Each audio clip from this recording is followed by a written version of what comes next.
রবিবারের সকালে মাংস না হলে বাঙালি বাঙালি মনেই হয় না। তাই আজকের আমার মা আমার তারে বানিয়ে নিয়েছে গরম গরম লাল মাংসর ঝোল। তো চলো দেখে নিই এর কমপ্লিট রেসিপি।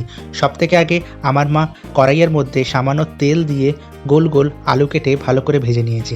বাঙালি মানে আলু, আলু মানে বাঙালি। বাঙালিদের সব খাবারের মধ্যে আলু থাকবে, এবং আলু না থাকলে যেন বাঙালি বাঙালি খাবার মনেই হয় না।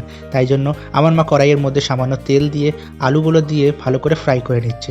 সামান্য হলদি এবং নুন দিয়ে দিবে, তাকি এটা দেখতেও খুব সুন্দর লাগবে এবং খেতেও খুব ভালো লাগবে। দেখতেই দেখতে আলুগুলো ভালো করে লাল লাল করে ফ্রাই হয়ে যাচ্ছে এবং ভালো করে ফ্রাই হয়ে গেছে।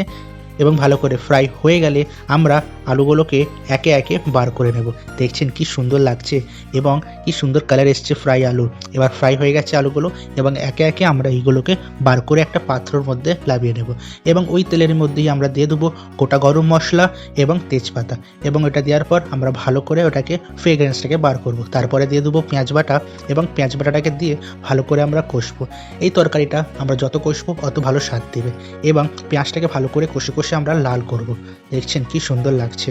বাঙালি মানে মাংস, রবিবার, একটা আলাদাই আমাদের নস্টালজিয়া আছে। কি সুন্দর লাগছে।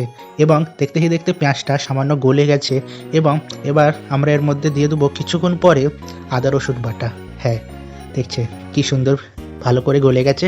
এবার সময় এসে গেছে আদা রসুন বাটা দেওয়ার। তো আমার মা দিয়ে দিয়েছে এর মধ্যে রসুন বাটা এবং আদা বাটা, এই দুটোকে দিয়ে ভালো করে কষে নিয়েছে। দেখছেন কি সুন্দর লাগছে। এবং এই দুটোকে ভালো করে কষবো যতক্ষণ আদা রসুনের যে স্মেলটা আছে ওটা ভালো করে তেলের মধ্যে মিশিয়ে গায়েব হয়ে যাবে। ততক্ষণে তার ভালো করে কষবো, এবং দেখছেন কি সুন্দর লাগছে। যেন লাগছে কখন যে এটা বানবে আর খাবো। রবিবার মানে তো মাংস, আর মাংস না হলে বাঙালি বাঙালি কথা মনেই হয় না। দেখছেন কি সুন্দর লাগছে। আর আজকের যে মাংসটা বানাচ্ছে লাল মাংসর ঝোল, আহা হা, দেখতে দেখতে ভালো করে গলে গেছে। আপনাদের সাথে কথা বলতে বলতে তো মনেই পড়লো না। তাহলে এবার আমরা এর মধ্যে দিয়ে দেবো টমেটো বাটা, এবং টমেটো বাটাটা দিয়ে ভালো করে কষে নেবো।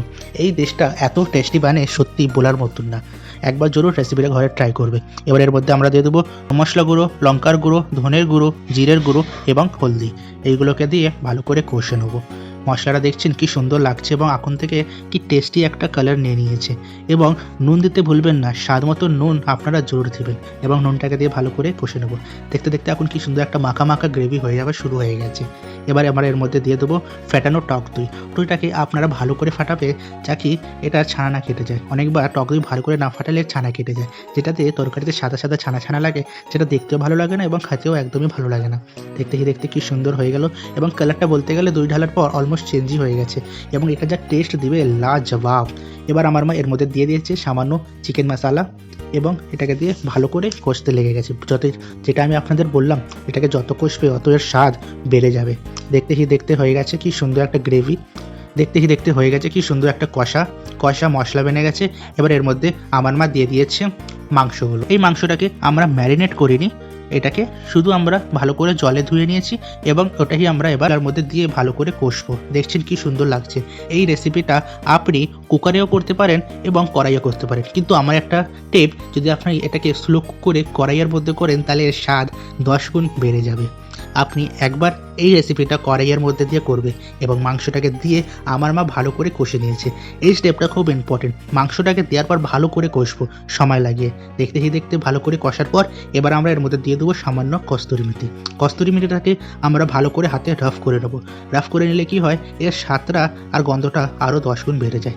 এবার একে একে আমরা যে ভেজে রেখেছিলাম আলুগুলো, ওই আলুগুলোকে আমরা দিয়ে দেবো।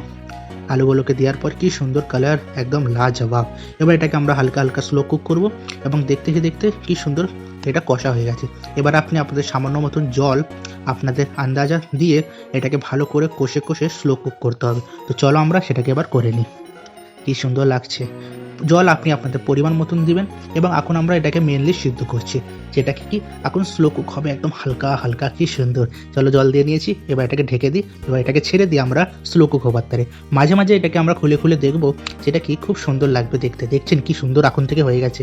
এবার নেই কয়েক মিনিট স্লো কুক করার পর আমাদের তরকারি অলমোস্ট রেডি। মাংস হাড় থেকে ছেড়ে যাচ্ছে, মানে আমাদের তরকারি কমপ্লিট।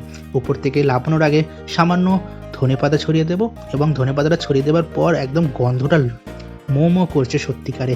কখন যে আমি খাবো আমি শুধু ইন্তজার করছি। দেখতেই কি সুন্দর লাগছে এবং সব ইনগ্রেডিয়েন্টস দেওয়ার পর আরও খুব ভালো লাগছে। আমাদের এই রেসিপিটা হয়ে গেছে, এবার চলো করে নিই এর প্লেটে।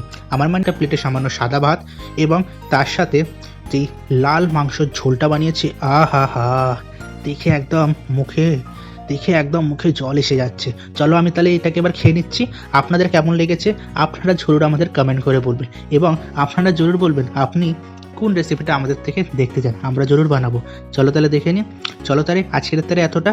যদি আপনারা এই ভিডিওটা ইউটিউবে দেখেন তাহলে আমাদের চ্যানেলটাকে সাবস্ক্রাইব করে একটা মিষ্টি কমেন্ট জরুর ছেড়ে যাবেন। এবং আপনারা যদি এই ভিডিওটা ইনস্টাগ্রাম ইয়া ফেসবুকে দেখেন তাহলে আমাদের চ্যানেলটাকে ফলো করে একটা কমেন্ট করে যাবেন। মিলছি খুব শীঘ্রই একটা নতুন রেসিপির সাথে। ততক্ষণের তারিখ ধন্যবাদ।